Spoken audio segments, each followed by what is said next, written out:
नमस्कार मित्रांनो, विण दोघातीलही तुटेना या मालिकेच्या येणाऱ्या काही भागामध्ये मित्रांनो आता समरचं जे ATM कार्ड आहे तर ते वापरून मंदाने खूप काही शॉपिंग केलेली असते. तिने विचारच केलेला नसतो की आता शॉपिंग कितीची ती करत असते.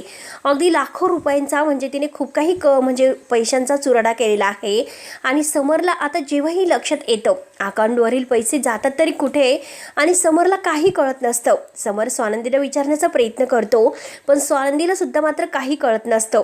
इकडे मंदा आता शॉपिंगवर शॉपिंग करतच असते आणि सगळ्यांना मात्र एक प्रकारचा धक्काच बसलेला असतो. नक्की काय झालं, या मंदाला इतके पैसे आले कुठून, हिला लॉटरी वगैरे लागली की काय, आणि तिचं वागणं वगैरे सगळं काही बदललेलं आहे आणि रोज रोज मात्र हॉटेलला जेवायला जात असते. आता सगळ्यांना काहीच कळत नसतं की मंदाचं नक्की काय सुरू आहे. घरामध्ये इतका मोठा किमतीचा फ्रीज आला कुठून, आता काय करावं हे मंदाला कसं विचारावं सांगायला तर काय तयार नाही. म्हणून बाबांना प्रश्न पडतो. बाबा आता नंदूला फोन करतात आणि म्हणतात की नंदू, अगं मला एक कळत नाही की तुझ्या आईकडे इतके पैसे आलेत कुठून, तू तिला काही पैसे वगैरे दिलेत की काय. त्यावरती स्वानंदी म्हणते की अहो बाबा, मी आईला काही पैसे दिलेले आहेत पण इतके पैसे नाही दिलेले आहेत, कारण तिच्याकडे आता हे सारे पैसे आलेत कुठून तेच मला नाही कळत.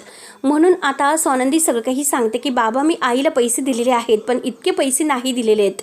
कुणाला काहीच कळत नसतं की नक्की आता हे मंदाचं काय सुरू आहे, मंदा नक्की काय करत आहे. तेव्हा लगेच आता स्वानंदीला सुद्धा प्रश्न पडतो की नक्की आईचं काय सुरू आहे, आईने इतके पैसे आणले तरी कुठून. म्हणून स्वानंदी लगेच आता मंदाला फोन करते आणि मंदाला म्हणते की काय गं आई, काय झालं, तू इतकी सारी शॉपिंग कुठून करते, बाबांनी फोन केला होता. तेव्हा लगेच आता ही म्हणजे मंदा म्हणत असते, म्हणजे बाबांनी शेवटी तुला फोन केलातच आणि बाबांनी फोन करून शेवटी तुला सगळं काही सांगितलं तर.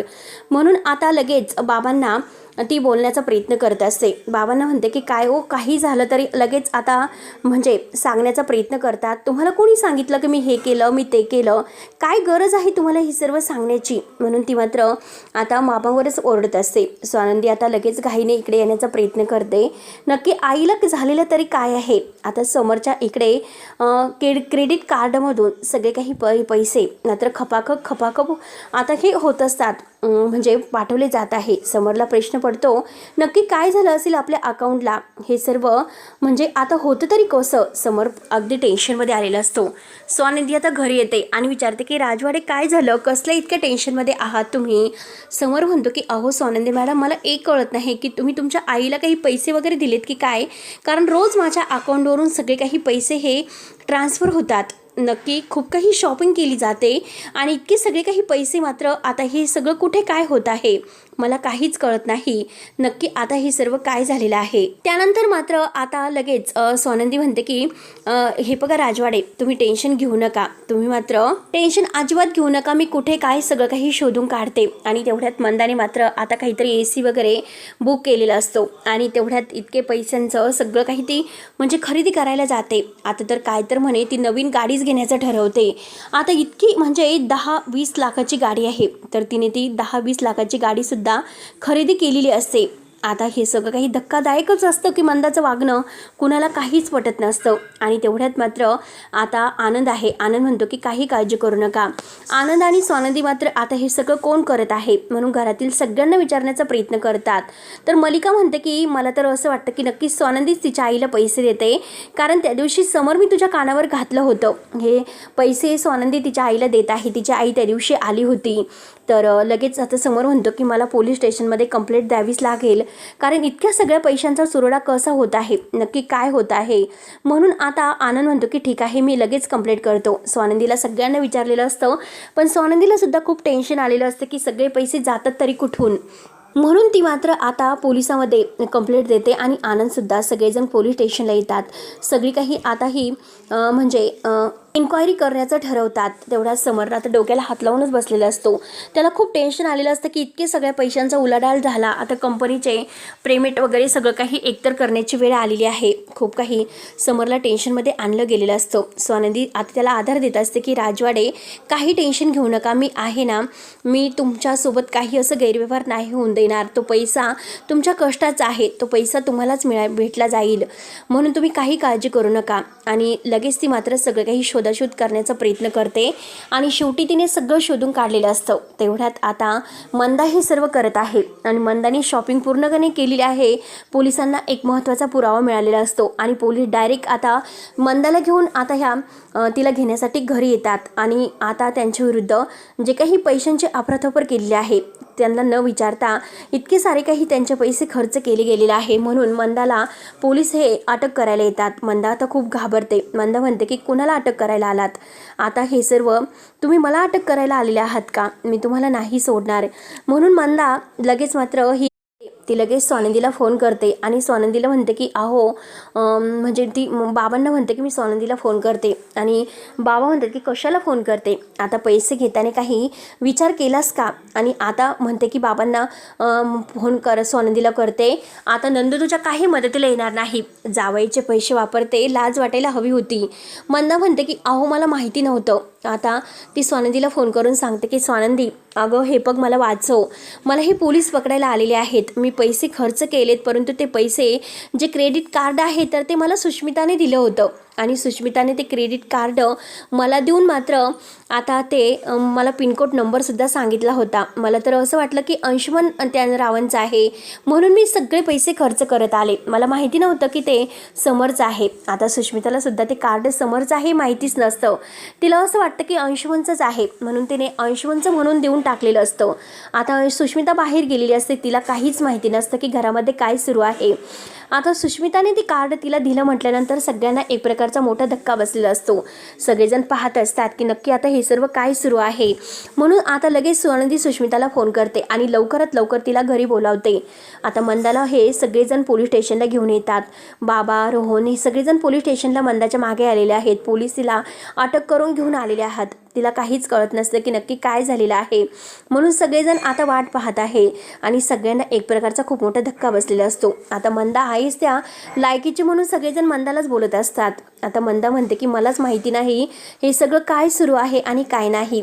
कारण मला फक्त सुष्मिताने कार्ड दिलं म्हणून मी पैसे खर्च करत राहिले. मला कुठे माहिती होतं की ते आता समर रावांचं कार्ड आहे. सुष्मिताला आता घाईने बोलावलं जातं. सुष्मिताला सगळेजण जाब विचारतात. सुष्मिता म्हणते की हे कार्ड मला अंशुमनने दिलं होतं. आणि तेव्हा आता समरच्या लक्षात येतं की समर म्हणतो की त्या दिवशी माझं पॉकेट घरी राहिलं होतं. अंशुमनला मी ते व्यवस्थित ठेवायला सांगितलं होतं. अगोदर मी स्वानंदी मॅडमला फोन केला होता पण अंशुमन म्हटला की स्वानंदी मॅडम त्यांच्या आईशी बोलत आहे म्हणून मी त्याला ते पॉकेट तेथेच ठेवण्यासाठी सांगितले होते. पण अंशुमनने असं काहीतरी घोळ केला. म्हणून समरला आता फारच अंशुमनचा राग येतो आणि रागाने मात्र आता पोलिसांना म्हणतो की याला अगोदर अटक करा. आता मंदासुद्धा पैसे खर्च केलेत म्हणून तिला अटक करण्यात आलेली असते आणि त्यानंतर अंशुमनला सुद्धा अटक केलेली आहे. हे सगळं काही झाल्यानंतर आता म्हणजे मंदाला काही कळत नसतं. मंदा आता पाहतच असते आणि शेवटी मात्र ती स्वानंदीची माफी मागते. तिच्या पाया पडते आणि समरच्या सुद्धा पाया पडते की मला माफ करा. मी तुमचे इतके सगळे काही पैसे खर्च केलेत परंतु मला पोलिसात काही देऊ नका. मी सगळ्या वस्तू परत करते पण मला पोलिसामध्ये देऊ नका. तेव्हा लगेच मंदा ही पुढे येते. मंदाला तर भीतीच वाटत असते की पोलिसांची आता राजवाडे आपल्यासोबत काय करतील.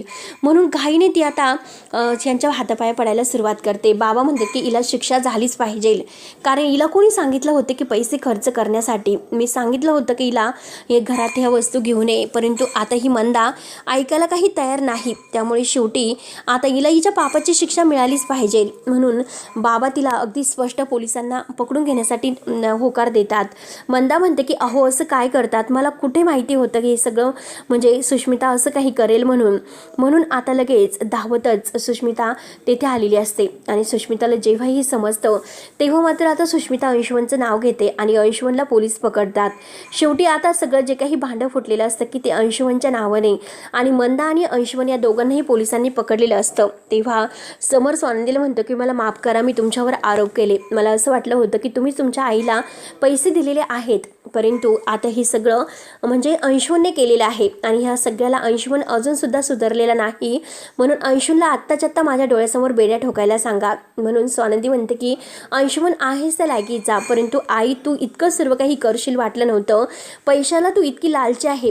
तुला पैसे दिले होते पण तरीसुद्धा त्या पैशाची तुला किंमत नाही. शेवटी तुझं मन आणखीनच अगदी म्हणजे पैशासाठी म्हणजे हे झालं तयार झालं आणि तू आणखीनच पैसे घेत घेत गेली. एकदा जर मला सांगितलं असतं की मला हे हवं आहे ते हवं आहे तर मी तुला सगळे काही पैसे वगैरे दिले असते, पण तू असं ह्या थराला जायला नको होतं. म्हणून आता तिला खूप मोठा धक्का बसलेला असतो. शेवटी मंदा पाया पडते आणि आता स्वानंदी म्हणते की आईला एवढ्या वेळेस माफ करा, पण अंशुमनला नाही, कारण अंशुमनने हे सगळं केलेलं आहे, त्याला तर शिक्षा व्हायलाच हवी. तर मलिका म्हणते की स्वतःच्या आईला शिक्षा करत नाही आणि माझ्या आईला शिक्षा करते, मी तुला नाही सोडणार. म्हणून आता ही मलिका स्वानंदीवरच रागवत असते. शेवटी स्वानंदी अंशुमनला म्हणते की तुला शिक्षा झालीच पाहिजे, कारण तू हे सर्व काही करतो. आणि मलिका लगेच म्हणून जाते की अरे अंशुमन नालायक, मी तुला किती वेळेस सांगितलं की सगळं काही करताना व्यवस्थित करत जा. आता त्या दिवशी सुद्धा मी तुला साप घरामध्ये आणण्यासाठी सांगितला होता, पण तो घेऊन आला विषारी, आणि बिनविषारी साप आणून त्या स्वानंदीला तू वाचवलंस. म्हणून आता ही मलिका अंशुमनलाच ओरडत असते. आणि तेवढ्यात मात्र सापसुद्धा अंशुमन आणि मलिकाने घरात आणलेला आहे हे सत्यसुद्धा उघड होतं. आणि स्वानंदी म्हणते की बघितलंस का राजवाडे, आज तुमच्यासमोर मला मारण्यासाठी यांनी साप घरात आणला होता आणि शेवटी स्वतःच्या तोंडानेच त्यांनी सर्व काही कबूल केलं. म्हणजे आता क्रेडिट कार्डच्या नावाखाली आता सापाचं सत्यसुद्धा बाहेर आलेलं असतं आणि सगळ्या सत्याचा उलगडा झालेला असतो. तेव्हा मित्रांनो, शेवटी मलिकाने स्वानंदीला मारण्यासाठी सापाला घरात आणला तो होतं हे सुद्धा समोर सिद्ध होतं. आणि शेवटी सगळ्या सत्याचा उलगडा झालेला असतो आणि समर काकुला आणि अंशुमनला भयानक शिक्षा देतो. तर मित्रांनो, पुढे नक्की काय होईल हे बघायला विसरू नका. तोपर्यंत धन्यवाद.